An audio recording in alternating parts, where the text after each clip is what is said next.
Welcome to the Midnight Mind. If you're new to the channel, please consider subscribing. And while you're at it, hit that like button for me. I really would appreciate it. It's midnight, and that's the perfect time to step into the mind of Jung. If you're hearing this now, it's because the surface of your life has started to fracture. You may not know the exact moment that it began. Perhaps it was a look that no longer meant anything, a silence that felt heavier than words, or a morning when you woke up and realized your reflection no longer believed you. What you called stability has started to rot from the inside. Something in you has begun to rebel against the script you've been forced to live. You tell yourself it's exhaustion, a passing mood, the kind of fatigue everyone feels, but it isn't. This is not the tiredness of the body, it's the revolt of the soul. It's the quiet riot that starts when the self can no longer breathe beneath the mask it wears. The more you try to suppress it with routine, distraction, or gratitude lists, the louder it becomes. It will whisper at first, and if ignored, it will destroy. Carl Jung once said that people don't awaken by imagining figures of light, but by making the darkness conscious. That's where you stand now, on the threshold between who you pretended to be and who you truly are. The pain you feel is not random. It's the signal of transformation, the psychic equivalent of a storm that clears the air before rebirth. You're not breaking down, you're breaking open. For years you've built a persona, the smiling version of yourself that could endure the expectations of others. It worked for a while. It helped you survive, belong, and be loved in the ways society rewards. But now, the mask has become unbearable. It no longer protects you, it suffocates you. Every polite smile feels like betrayal. Every compromise feels like decay. And somewhere beneath the surface, the true self is clawing to breathe.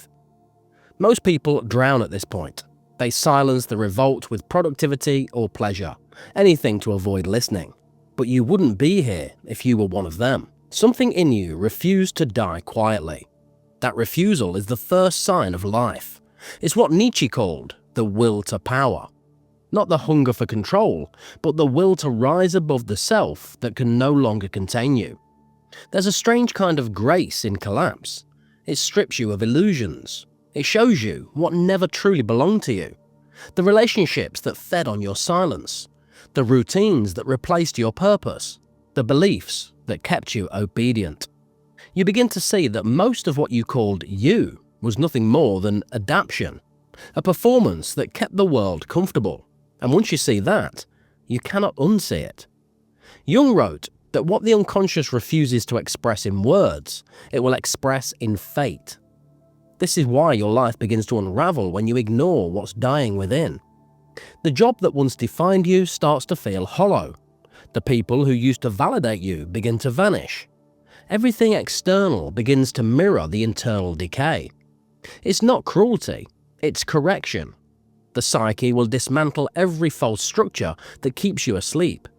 You might think you're losing everything, but in truth, only what was never real is being taken. The persona, the roles, the borrowed values, they're all being peeled away so that the original face beneath can emerge. The ego screams because it confuses death with loss. But this is not death. This is resurrection through annihilation. Nietzsche called this the creative destruction, the sacred fire that burns away the old self to forge the next. You may find yourself in strange emotional states. You might feel disconnected from reality, as though watching your life from a distance. This disassociation is not a malfunction. It's the psyche withdrawing its energy from the false narrative. You're standing at the border of consciousness where the known world collapses and the unknown begins to breathe. Every feeling of emptiness is space being made for something vast. But this space is dangerous too. The mind will try to fill it with substitutes, new distractions, quick fixes, shallow meaning.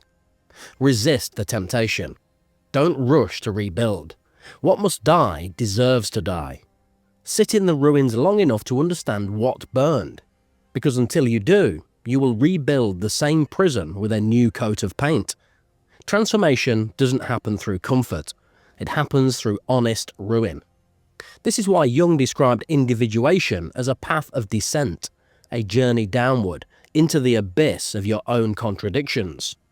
The world tells you to ascend, to heal, to stay positive.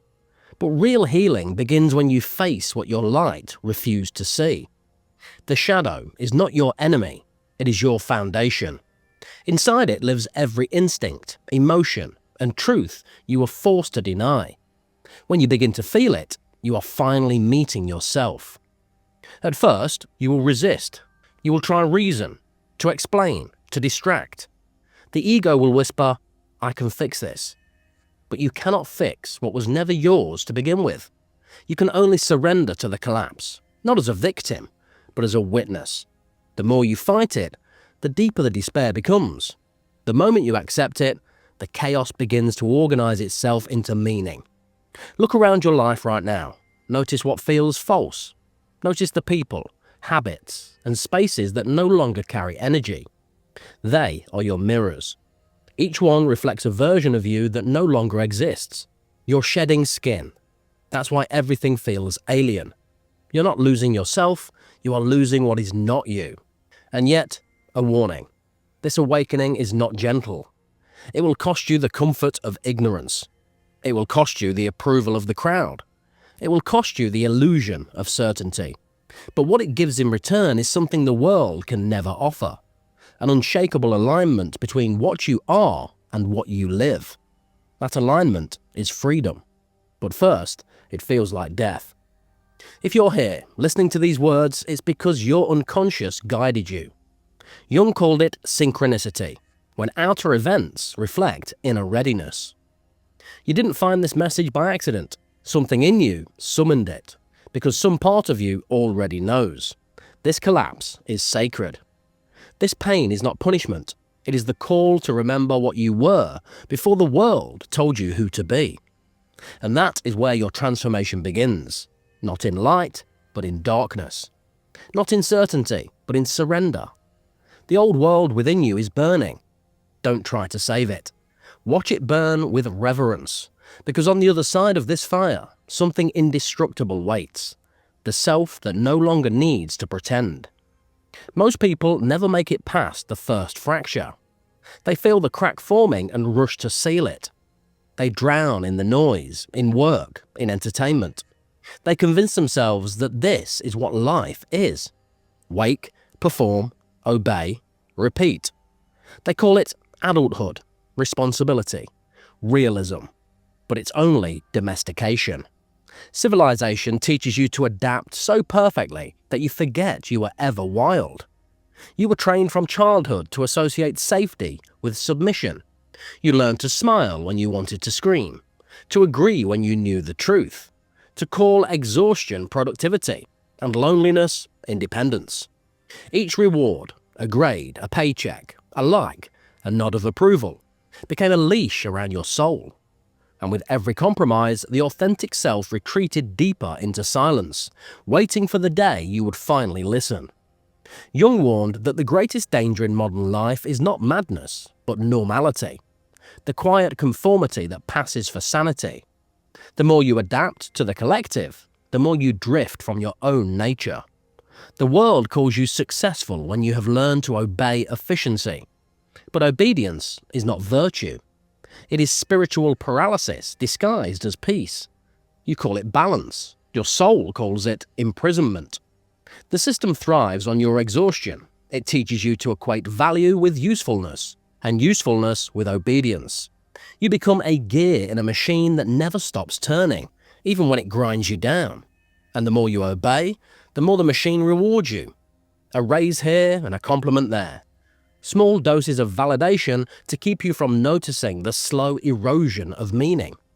Nietzsche saw this long before our age of screens and silence. He called it the morality of the herd, a moral code designed to keep the strong docile, to make the extraordinary feel guilty for wanting more than comfort. Every institution, every ideology, every social ritual whispers the same command. Do not disturb the pattern. And yet, the pattern is what's killing you. There comes a moment when you realize you're performing your own captivity. You wake up, get dressed, and enter a world where everything you do is an echo of something someone else decided. You wear opinions you never formed, speak words you never examined, chase goals you never chose. You call it ambition, but it's mimicry, the clever imitation of meaning. This is why your soul begins to rebel. It's not depression, it's rebellion in disguise. What you feel as emptiness is the refusal of your deeper self to participate in this farce any longer. It's trying to break the spell of obedience. But to do that, it must first destroy everything that depends on that obedience for survival.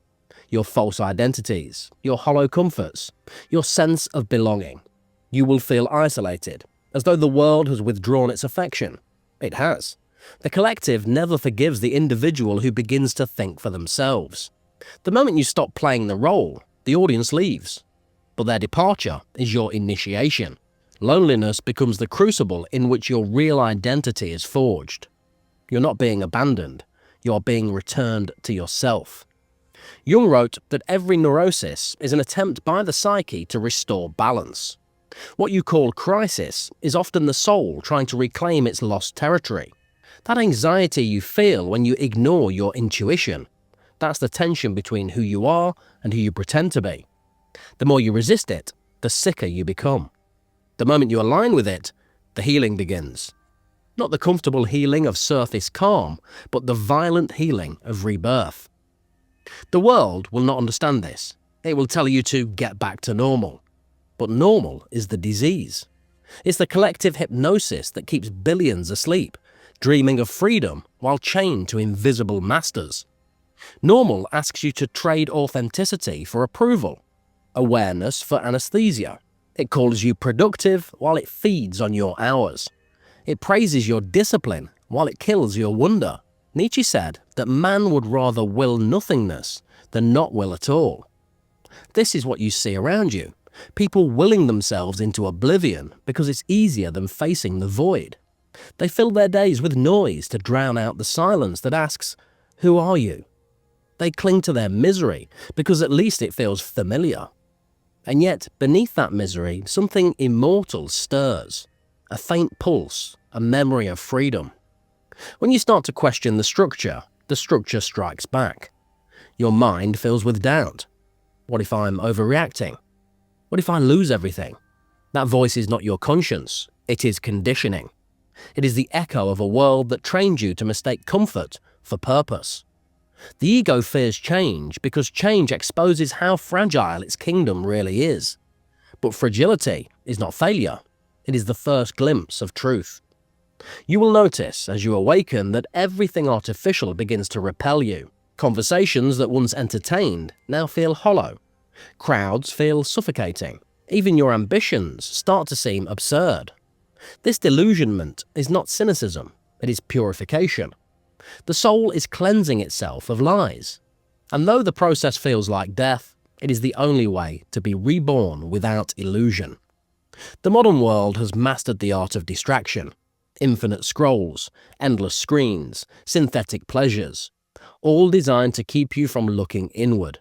Because if you did, even for a moment, you would see the emptiness beneath the glitter. You would see that the culture you worship is built on fear. The fear of silence, the fear of reflection, the fear of freedom. Jung said that when an inner situation is not made conscious, it appears outside as fate.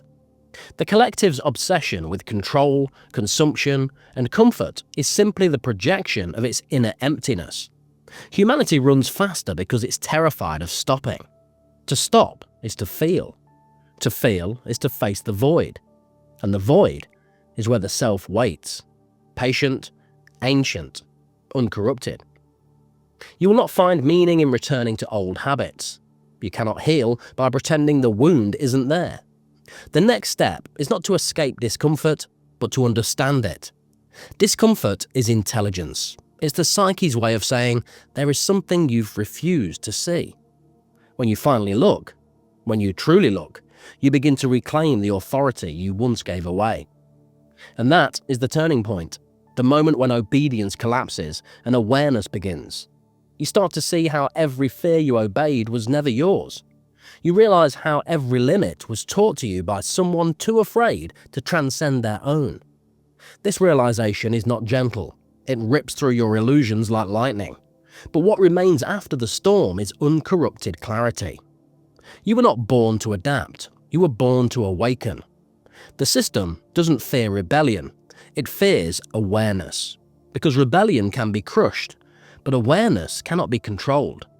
Once you see, you cannot unsee. And once you know the machinery of obedience, you can never again move like a cog. You start to move like a force, slow, deliberate, and unstoppable. And this is where most stop, at the edge of awareness, staring into the unknown. They know the lie, but still fear the freedom beyond it. They hesitate, waiting for a sign, a savior, a certainty. But the truth is merciless. No one is coming. The only way forward is through the darkness itself. And that, my friend, is where the real crossing begins. Every true transformation begins with fear. Not the shallow fear of danger, but the sacred terror that arrives when you realize there is no way back. The bridges behind you have burned. The faces that once defined you have turned away. And all that remains is the vast unknown within. You stand at the edge of your own life, trembling, not because you are weak, but because you are standing before freedom for the first time. Fear is not your enemy. Fear is the final guardian before truth. It tests your resolve, demanding to know whether you seek liberation or merely relief. Most turn away here. They choose the familiar pain of obedience over the unfamiliar silence of freedom. But those who remain, those who dare to step forward despite the shaking, discover that the abyss is not empty. It's alive, it's watching, and it's waiting for you to leap. Carl Jung called this moment the night sea journey, the descent into the dark waters of the unconscious where the false self dissolves. Nietzsche called it the self-overcoming, the act of becoming the sculptor of your own chaos. Both understood the same truth. You cannot be reborn without dying to who you were. The death, when faced consciously, becomes the highest form of creation. The ego resists this. It clings to every structure, every certainty, every identity that once made you feel safe. And it will tell you that you are losing everything, that you will fail, that you are unworthy. But understand this, the ego is not evil, it is afraid. It was built to protect you from pain, but now it protects you from truth. Its fear is the trembling of a mask about to be removed. You must not fight your fear. You must pass through it. Look directly into it and you will see your reflection. Distorted, fragile, yet real. Fear is proof that something real is being touched. It is the shadow cast by possibility. The deeper you go into it, the more it transforms from terror into vitality. What you feared was never the unknown itself. It was the death of your illusion of control. The unknown is not against you. It's the part of life that still believes in your becoming. It waits patiently for you to stop begging for permission and start acting as the author of your existence. Every hesitation, every doubt, every tremor, these are invitations. Each one asks the same question. Will you remain a spectator in your own story, or will you finally step onto the stage and live it? There will be moments of silence so deep it feels like the world has forgotten you. But solitude is not absence, it is contact. In the silence, you will begin to hear what was always there. The voice beneath all noise, the pulse beneath all fear. That voice is your soul, raw and ancient. It doesn't speak in words, but in knowing. It doesn't ask what the world wants of you. It asks what truth you are willing to serve. You'll realize slowly that no savior is coming. No one will rescue you from yourself. But this realization is not despair, it's liberation. Because it means you are finally responsible. The chains you wore were self-forged, which means they can be broken. Jung wrote that the greatest privilege of a lifetime is to become who you truly are. But he never said it would be comfortable. He meant that it would be real. As you cross the threshold, old meanings die. Pleasures become peace. Noise becomes weightless. You no longer chase validation because you have become the source of it. You no longer beg for belonging because you understand that authenticity isolates before it unites. You see that the world rewards imitation, but life itself rewards truth. And that truth, though silent, begins to rearrange everything around you. You start to see symbols everywhere, patterns, synchronicities, echoes of your inner transformation reflected in the outer world.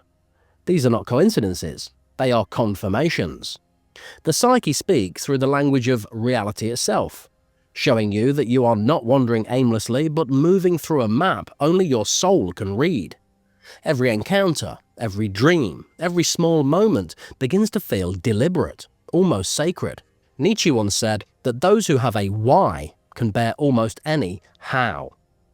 Your suffering, once meaningless, begins to reveal its purpose. It was never punishment, it was preparation. It stripped you of illusions, burned away weakness, and left behind a clarity that no comfort could have given. You become both student and sculptor of your agony. And through that, you are reborn, not as someone new, but as someone true. The world around you will look the same, but it will no longer hold power over you. You will still work, still speak, still interact. But now you move through the system like a ghost who knows it isn't real. You participate, but no longer belong to it. The same pressures that once suffocated you now glance off like wind against stone, because the system cannot control what it no longer defines. Freedom, you discover, is not the absence of fear, but the mastery of it. It's the stillness that remains when every illusion collapses. It's the quiet certainty that nothing external can grant or remove meaning from your existence. That realization is what Nietzsche called becoming who you are, not the self the world shaped, but the one that has been waiting in silence since your first breath. And so the message that found you was never random. It's the echo of your own readiness, the reflection of your unconscious calling itself into form. You were not drawn here by chance. You were summoned by your own evolution. The part of you that has grown tired of pretending has brought you to the edge, and now it asks only one thing of you: to leap. Don't look for certainty before you jump. Certainty belongs to the past. Leap because you are done waiting. Leap because the fire inside you has grown too bright to stay contained. Leap because everything you fear losing is already fading, and everything that could be yours waits on the other side of courage. The world may call you reckless, selfish, delusional. Let it. The world fears what it cannot tame. Every soul that awakens becomes a threat to the collective lie. But you don't exist to soothe the herd. You exist to become the proof that transformation is real. You're not here to be normal. You're here to be whole. So this is your moment. The place where the false life ends and the real one begins. No one will tell you when to begin, because you already have. The moment you felt the crack, the moment you could no longer pretend, that was the beginning. The rest is simply courage. When you finish these words, nothing external will change, and yet everything will, because now you see. You know the machinery, the fear, the illusion, and once you see the structure, it can never again enslave you. You are awake. You are responsible. You are becoming. And so, if these words found you when you needed them most, know this: they were never mine to give. They were yours, waiting for you to remember them. The collapse was the call. The fear was the initiation. And the awakening is already underway. Well, that's it for today's episode. Thanks for joining me. If you enjoyed the video, please hit the like button for me. I really would appreciate it. And if you'd like to see more videos like this, please consider subscribing. And I'll see you guys next time.